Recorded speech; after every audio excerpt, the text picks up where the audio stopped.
예, 반갑습니다. 오늘은 12월 26일 목요일입니다. 시편 114편, 경악할 자를 경외하는 자로라는 제목으로 말씀 나누도록 하겠습니다. 자, 이제 113편은 이제 113편에 이제 계속해서 이제 20세 찬양 시, 어쨌든 이때로부터 우리를 구원해 주신 하나님을 찬양하는 시인데요. 한번 이어서 보도록 하겠습니다. 먼저 1절입니다. 이스라엘이 애굽에서 나오며 야곱의 집안이 언어가 다른 민족에게서 나올 때에 이렇게 시작을 합니다. 지금 이 시는 이제 언제를 상정하고 있는 거예요? 바로 이스라엘이 애굽으로부터 나오던 그래서 하나님께서 열 가지 재앙을 베푸시고 그 가운데에서 광야에서 그들을 이끌어내시고 바다를 갈라서 건너게 하시고 온갖 것들을 먹이시며 시내산에서 말씀을 가르치고 가나안 땅을 들어가게 하셨던 그 모든 시절을 떠올리려고 하는 것입니다. 여기서 이제 언어가 다른이라는 것은 이제 어떠한 부정적인 감정을 상기시키려고 하는 것이지요. 그러니까 너희 뭐 그 완전 달랐던 이집트를 이제 이런 식으로 표현을 하는데 여기서 중요한 것은 그런 것이었어요. 이제 내가 갖고 있는 기억과 그 가운데서 실체적 본질적 사실이 다른 경우들이 참 많습니다. 그러니까 지금 이제 그 애굽으로부터 나왔던 것들이 백성들한테는 어떤 기억이었냐면요. 억압의 상태가 종식되던 날이었었어요. 그날이. 너 그날 기억나? 하면서 막 떠올리는 거죠. 그러니까 예를 들면은 제가 지금 기억나는 게 어렸을 때 저희 어머님이랑 같이 저기 수원에 있는 어떤 곳에 가서 게임기를 샀었던 기억이 나요. 게임기를 이제 한밤중에 가서 갖고 왔는데 그날 기억이 나는 게 이제 그 다음날 이제 게임기를 사와서 했겠죠. 근데 이제 밤에 제가 어린 나이에 너무너무 졸렸어요, 기억에. 그래서 뭐 어디서 얘기하고 늦게 있다가 게임기를 사 갖고 온 날이 기억이 나는데 그쵸. 이제 그게 이제 뭔가 그걸 해준 사람과 받는 사람이 기억이 서로 다를 수 있는 것들처럼 이제 백성들에게 있어서 그 출애굽하던 날은 이런 기억이었죠. 억압의 상태로부터 종식이 이루어지고 노예로부터 해방되었던 날이지라고 이게 백성들이 갖고 있던 기억인데 이제 시편에 있는 시들을 통해서 하나님은 이렇게 우리한테 말씀을 하세요.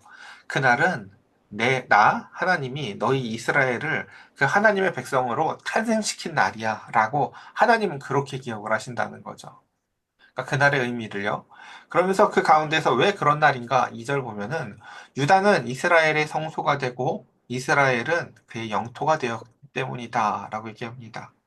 성소는 무엇입니까? 거룩한 장소가 되었다는 것이에요. 구별된 이제 백성이 되었다는 것이죠.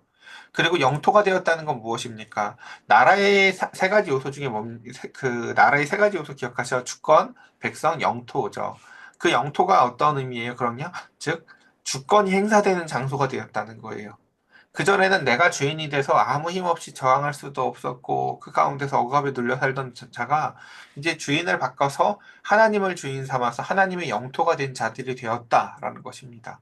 근데 그 하나님이 거룩한 분이시기에 그들이 이제 단순히 그 하나님으로부터 그 통치만 받는 자들이 아니라 하나님의 거룩한 통치를 받기에 하나님과 같이 거룩한 장소들이 된 존재들이 되었다라는 것입니다.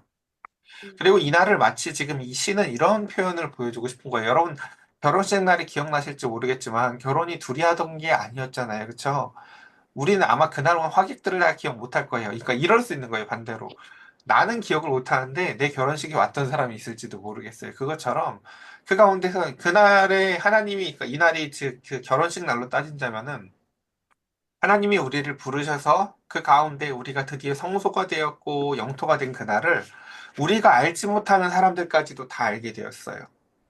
그래서 이것을 마치 결혼식의 그 하객들이 증인이 되는 것처럼 출애굽을 통해서 이방 민족들이 야 쟤네들 하나님이랑 결혼한 민족들이잖아라고 다 알게 된다고요. 그러니까 예를 들면은 그 가나안 땅에 들어간 초입에서 보면 여러분 기억하실 거예요. 아직 들어가기도 전에 그들이 이 소식을 알아서 저들은 히브루라는 민족이 있는데 사막에서 무슨 신이 이제 야훼라는 신이 뭐 이렇게 하면서 그 얘기들을 통해서 그들에게 두려움이 먼저 임해 있는 상태였다고요. 그런 것처럼 그 가운데서 그날은 이런 날이었다라는 것입니다. 그 다음 3절 보겠습니다. 자, 그런데 이제 중요한 건 그것이었죠. 그날에 이제 그 하나님께서 그 출애굽을 시키는 가운데 이제 두 가지 반응들이 있었어요. 첫 번째는 두려움이고 두 번째는 기쁨인데 이제 한번 먼저 봅시다. 첫 번째 이제 바다와 산을 대조하고 있는데 바다가 보고 두려워서 도망을 하고 요단은 물러갔으니 라고 표현을 합니다. 여러분, 이제 이런 게 시의 매력이거든요. 그 바다가 도망을 갔다. 이게 지금 뭘 상기시키는지는 아시겠죠? 우리가 출애굽기에서는요, 모세라는 사람이 멋지게 하나님 앞에 그 백성들을 인도하면서 바다 앞에서 잠잠하라 하면서 그 홍해 바다를 가르고 그 건너는 사건들을 가지고 우린 그러니까 그 출애굽기에서 보면 스포트라이트가 누구한테 쏟아져요? 모세한테 쏟아졌었잖아요. 그쵸? 근데 시편은 그 스포트라이트를 이제 하나님한테 바꾸는 거예요. 그래서 사실 그러니까 이런 거죠. 막 이렇게 마치 강아지가 막 쬐끄만 강아지가 왕왕 짖으면서 뭐 내가 짖으니까 도망가네 하는데 사실은 그 강아지 때문에 도망가는 게 아니라 그 뒤에 줄 잡고 있는 주인 때문에 도망가는 것처럼 홍해가 이제 그 모세가 무슨 뭐 대단한 지팡이를 갖고 있어서 마법력이 어마어마해서 갈라진 게 아니라 뒤에서 모세를 붙잡고 있는 하나님 때문에 바다가 이제 의인화된 거죠. 바다를 사람이라고 생각해봐요. 그리고 하나님의 일을 막으려고 했었던 자들처럼 바다가 그 안에서 막고 있다가 야 저기 하나님 오신다 하고 도망가더라는 거예요. 그 홍해의 갈라짐을요 사람이 도망가는 것처럼 두려워서 도망가는 존재들처럼. 그리고 그 똑같은 일이 한 번 더 일어나죠. 가나안 땅에 들어갈 때도 요단강이 또다시 하나님의 백성들이 앞길을 막고 있었을 때 하나님이 여호수아와 함께 두려워하지 말라고 내가 너와 함께 할 거라고 그 길을 가면서 여호수아를 붙잡고 또 들어가는 그 하나님 앞에 요단강이 또 물러가죠. 도망가고. 뭔가 죄 지은 자들처럼. 그것을 그렇게 의인함으로 말미암아 하나님이 임재하자 하나님을 두려워하는 존재들을 바다와 요단으로 이제 상징하고 있어요. 그리고 실제로 고대 시대의 바다는 늘 이제 악이었어요. 왜냐하면 바다에서 사람들이 많이 죽기도 했고 무분별하고 미지의 영역이었거든요. 반면에 이제 그다음 산들은 무엇일까요? 산은 하나님이 우리를 인도하고자 하시는 어떤 장소적 개념이에요. 실제로 그랬죠. 첫 번째 하나님의 인도하시고자 하는 장소가 시내산이었고 두 번째 장소가 가나안 땅이었다고요. 그렇죠? 그래서 이제 바다는 이렇게 도망을 했대요. 하나님이 임재하니까. 그다음 두 번째 봅시다. 4절. 산들은 순양들 같이 뛰놀며 작은 산들은 어린 양 같이 뛰었도다. 이야기합니다. 아니 바다는 보고 후다닥 도망가고 물러갔는데 산들은 뭐 했다고요? 막 기뻐 뛰어놀고 어린 양 같이 뛰어놀았대요. 바다는 왜 도망가는데 산들은 왜 이렇게 기뻐하고 즐거워했을까요? 여기서 산들은 바로 시내산 또는 가나안 땅을 의미하거든요. 이곳이 어디입니까? 하나님의 통치 영역이에요. 내 백성들을 내가 데리고 가려고 했었던 바로 그 하나님의 통치의 영역의 장소라고요.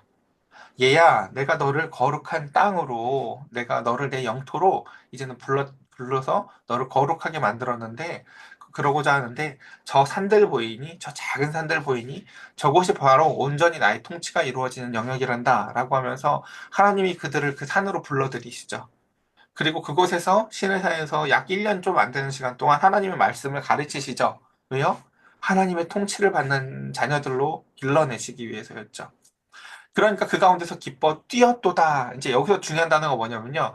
이제 뛰놀며 뛰어도다 이런 거예요. 그러니까 멀리서 보면 그게 구분이 안 되는 거예요. 이걸 시니까 여러분 문학적 상상력을 발휘해 보세요. 하나님이 오시니까 이쪽에 있었던 이름이 바다이고 또는 이쪽에 있었던 그 요단이라는 녀석은 그 가운데서 하나님을 보고 막 도망가는 거예요. 두려워서요. 막 도망가요. 그리고 근데 그게 방방 뛰는 모습으로 보여요. 한번 멀리서 보자고요. 근데 또 여기에 이름이 산이라고 돼 있거나 작은 산이라고 돼 있는 녀석도 하나님이 오니까 막 뛰고 있는 거예요. 그러니까 멀리서 봤을 때 그게 구분이 안 돼요. 쟤들 뭔데 저렇게 하나님이 가니까 가까이 그지 하나님이 오시니까 뛰지. 그런데 좀 더 가까이 가서 내용을 들여다보니까 바다나 요다는 하나님의 이 일을 맡고 있었던 무분별한 존재들이라서 두려워서 도망을 가는 모습이었고 산들이나 작은 산들은 하나님을 오랫동안 기다렸다가 하나님의 통치 영역이었던 자들이 하나님이 오니까 즐거워서 뛰는 거예요. 그러니까 근데 멀리서 봤을 땐 두 모습이 다 어떻다고요? 방방 뛰는 모습으로만 보여요. 지금 그걸 이렇게 묘사하고 있는 거예요. 그러면서 이런 이야기들 이런 이제 시적 묘사를 왜 하고 있을까요? 이제 5절에 넘어가서 그런 걸 하고 싶은 거예요. 너는 어떤 존재니? 라는 걸 물어보고 싶은 거예요.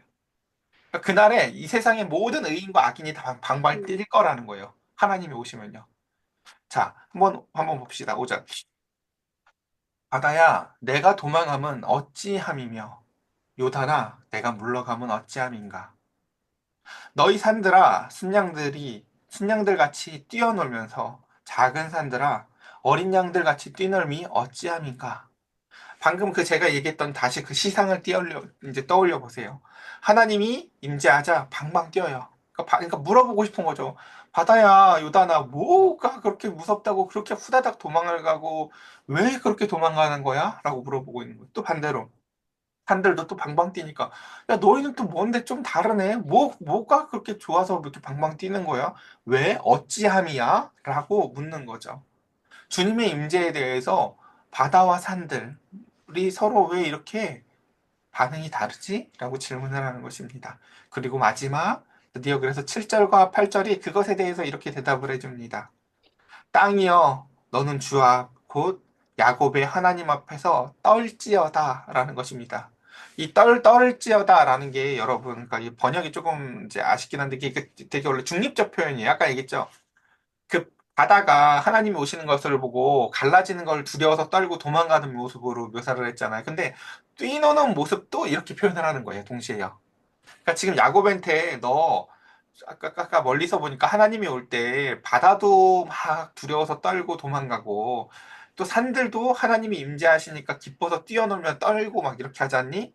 너 하나님이 오시는데 떨어라 라고 명령을 하고 있어요. 자, 그러면 여기서 이 중립적 단어를 사용하면서 무슨 의도를 갖고 있는지 혹시 아시겠어요? 너는 뭐 때문에 떨을래? 너 그날에 기뻐 뛰어놀면서 하나님의 임재를 뛰어놀면서 그 기뻐 뛰어놀며 하나님을 맞이하고 싶니? 아니면 저 바다처럼 그 가운데서 하나님의 앞길을 막다가 아니 그러니까 자신의 질서가 다 바다 입장에서 망가지는 거잖아요. 바다가 가운데가 갈라지고 요단이 가운데서 갈라지듯이 너는 일평생 네가 그렇게 살 줄 알았지?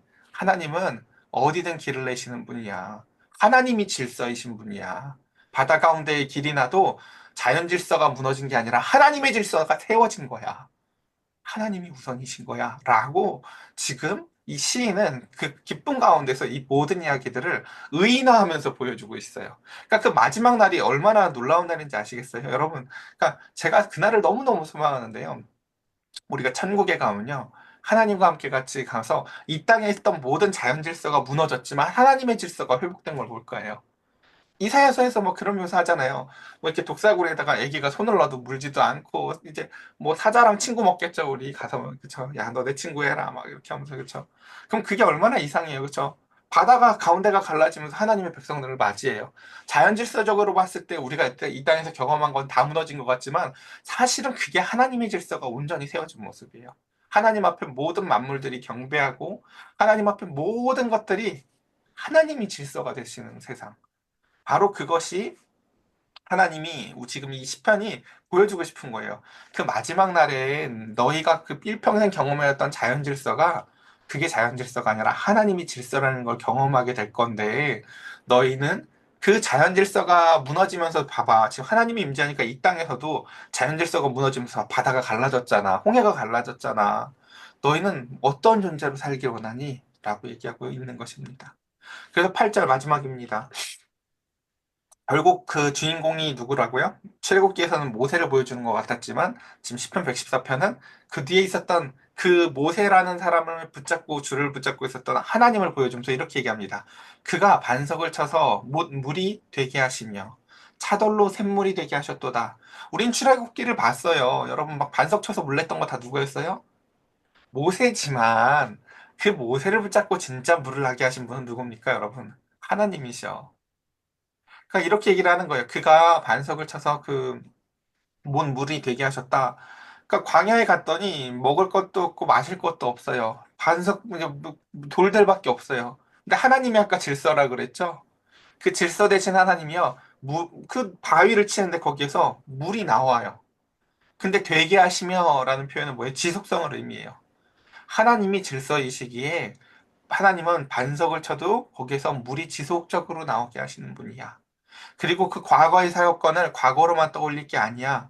하나님은 지금 우리 혜영이, 우리 진욱이, 우리 정석이, 우리 여러분들 각 성도 성도분들 한 사람 한 사람 삶에 있는 그 반석과 돌멩이 같은 문제들을 가지고도 얼마든지 치셔서 거기에서 영원한 샘물이 나오게 하실 수 있는 분이야라고 말씀하고 계신 것입니다. 얘야, 네가 살아왔었던 자연 질서가 영원한 것이 아니라 하나님의 크심이 영원한 질서란다. 라고 지금 시편 114편은 말해주고 있습니다. 그래서 결론을 이렇습니다. 그 과거에 물을 쳐서 반석을 쳐서 물을 내셨던 하나님은 지금도 우리 인생에 마르지 않는 샘을 내시기를 원하십니다. 그러나 그 가운데서 그것이 우리가 원하는 것을 주시고자 하는 것이 아니라 하나님이 주시고자 하는 것. 하나님이 주시고자 하는 것 제일 처음 뭐였었어요? 너를 내 주권이 통하는 내 영토로 삼길 원한다. 그래서 네가 내 영토가 되어서 그러니까 여러분 그 가슴에 한번 손을 대고 한번 생각해 보세요. 이게 마음이고 땅이거든요. 하나님이 이렇게 얘기하는 거예요. 하나님이 그 복음서에서 보면 이 마음을 영토라고 하잖아요. 뭐 포도밭이라고도 하잖아요. 근데 하나님이 이렇게 얘기하시는 거예요. 우리의 가슴에다 하나님이 손을 대면서 이거 내 땅이야 라고 말씀하시는 거예요. 그리고 나는 거룩하거든. 그러니까 이 땅도 거룩하게 할 거야 라고 말씀하시는 거예요. 그러면서 그 가운데 이제 결론 이제 마지막입니다. 오늘 이제 짧은 시지만 그래서 이제 이렇게 함께 같이 8절로 되는 시를 살펴봤는데 이런 내용을 지금 축약하고 있어요. 그날에 여호와의 날에 하나님의 임재의 날에는요. 그 임재를 통해서 의인도 악인도 모두 다 떨게 될 거야 라는 걸 먼저 상정하고 있어요. 멀리서 보면 악인도 두려워서 떨고 있고 의인도 막 방방 뛰고 있어요. 근데 중요한 것은 무엇이냐면 악인은 그날 그 두려움에 경악을 금치 못하는 날이 될 거라는 거예요. 그날이. 일평생 바다가 수많은 사람들의 생명을 사로잡고 그 가운데서 무질서하게 자기가 주인 되어서 살았다가 하나님이 오시니까 바다도 둘로 갈라지잖아요. 그렇죠? 의인이 둘로 안 갈라질 것 같아요. 네가 주인 됐다고 네가 네 마음대로 살았지 내가 저 바다도 가르는데 너를 가만두겠니? 라고 보여주고 싶은 거예요. 그러면서 바다도 두려움에 경악하면서 갈라지는데 악인들이 가만히 있겠습니까? 하나님께서. 그래서 악인은 그 두려움에 경악을 금치 못하게 될 건데 그래서 방방 뛰고 도망갈 거야. 아마 바다처럼. 한 번도 본 적이 없는 모습으로. 근데 반면에 어떨 거라고요? 의인들도 그날 난리나. 왜요? 기쁨과 사랑의 경외함으로 나아가서 엄청 뛰는 거야. 막 드디어 왔냐고, 드디어 왔냐고. 그쵸? 너도 너 마지막 날에 그러니까 어떤 모습으로든 뛰게 될 거야. 너 뭐 때문에 왜 뛰고 싶니? 라고 이 시는 우리에게 물어보고 있습니다. 그래서 하나님은 그 경악할 자들을 근데 이제 하나님의 프로젝트는 뭐예요? 하나님의 계획은 원래 그날에 경악할 애들을 경외하는 자로 바꾸기 위해서 하나님은 이 모든 일을 벌이시고 있다는 것이에요. 내가 쟤들을 신의 산으로 데려와서 말씀을 내어줘서 원래는 저 바다처럼 갈라지고 도망갈 자들이지만 내가 이 든든히 영원히 변하지 않을 것 같은 이 산과 같이 내 영토로 나의 백성으로 내 주권이 통하는 자들로 하나님께서는 그들을 사랑하시겠다 하십니다. 그래서 오늘 제목이 그거였죠. 경악할 자를 경외하는 자로 만드시는 그 새 창조를 하나님은 무엇 하십니까? 지금도 행하시겠다는 것입니다. 그리고 우리를 그래서 이게 결국은 이 얘기를 잘 해석해보면 뭐냐면요. 그러니까 하나님이 우리를 예배의 자리로 초대하는 거예요. 얘야, 원래 경악할 자인 너를 내가 경외하는 자로 바꾸길 원한다. 나와 함께 같이 예배하자라고 하나님은 우리에게 손 내미시고 계십니다. 오늘 이 아침도 이 말씀들 생각하시면서 마지막에 모든 것들이 회복될 그날을 생각해보며 내가 보는 자연 질서보다 더 질서이신 그 하나님의 크심을 우리가 생각하며 함께 같이 이 시간 기도했으면 좋겠습니다. 함께 같이 기도합시다.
제가 기도드리겠습니다. 하나님, 우리는 다 어리석은 양과 같아서 제 갈 길로 갔습니다. 마치 주인이 없어서 자유가 있는 듯하지만 사실은 어디도 갈 곳이 없는 유기견들과 같이 더럽고 지저분하고 앞뒤를 분별하지 못하던 유기견과 같았었던 버려진 인생들을, 그래서 사람이 오면 도망가고 숨기에 바빴던, 내가 인생의 주인이라고 자초하지만 사실은 우리에게는 아무 계획도 알지도 못하는 그 연약한 유기견과 같았었던 우리들을, 이제는 사람을 두려워하는 것이 아니라 사람이 왔을 때 기뻐하고 기다렸었던 주인이 있는 강아지처럼 하나님이 우리의 주인이 되셔서 그날에 하나님의 임재가 바다처럼 우리를 도망가게 만드는 것이 아니라 그 주인을 맞이하는 양들처럼 기뻐 뛰어놀 수 있는 자들로 우리를 바꾸시기 위해서 하나님은 우리에게 말씀하십니다. 얘들아, 나와 함께 예배하고 나에게 너희의 인생에 주권을 내어주렴. 내가 너희를 내 영토로 삼고 너희를 거룩한 성소로 삼기를 원한다 말씀하셨습니다. 주님, 작은 마음이고 작은 나 한 사람의 삶이지만 먼저 이것을 주 앞에 내어놓기 원합니다. 내 삶을 주관하셔서 하나님, 내 삶이 하나님의 영토가 되게 하시고 하나님이 거룩하시니 나의 삶도 거룩하게 하여 주시옵소서. 우리 사랑하는 성도들, 이 아침 시간 복의 복을 더하시고 아직 잠든 자녀들을 위해서도 기도하게 하여 주시사 우리의 자녀들에게도 주님 위와 같은 복이 임하게 하여 주시옵소서. 우리 주 예수 그리스도의 이름으로 기도드렸사옵나이다. 아멘.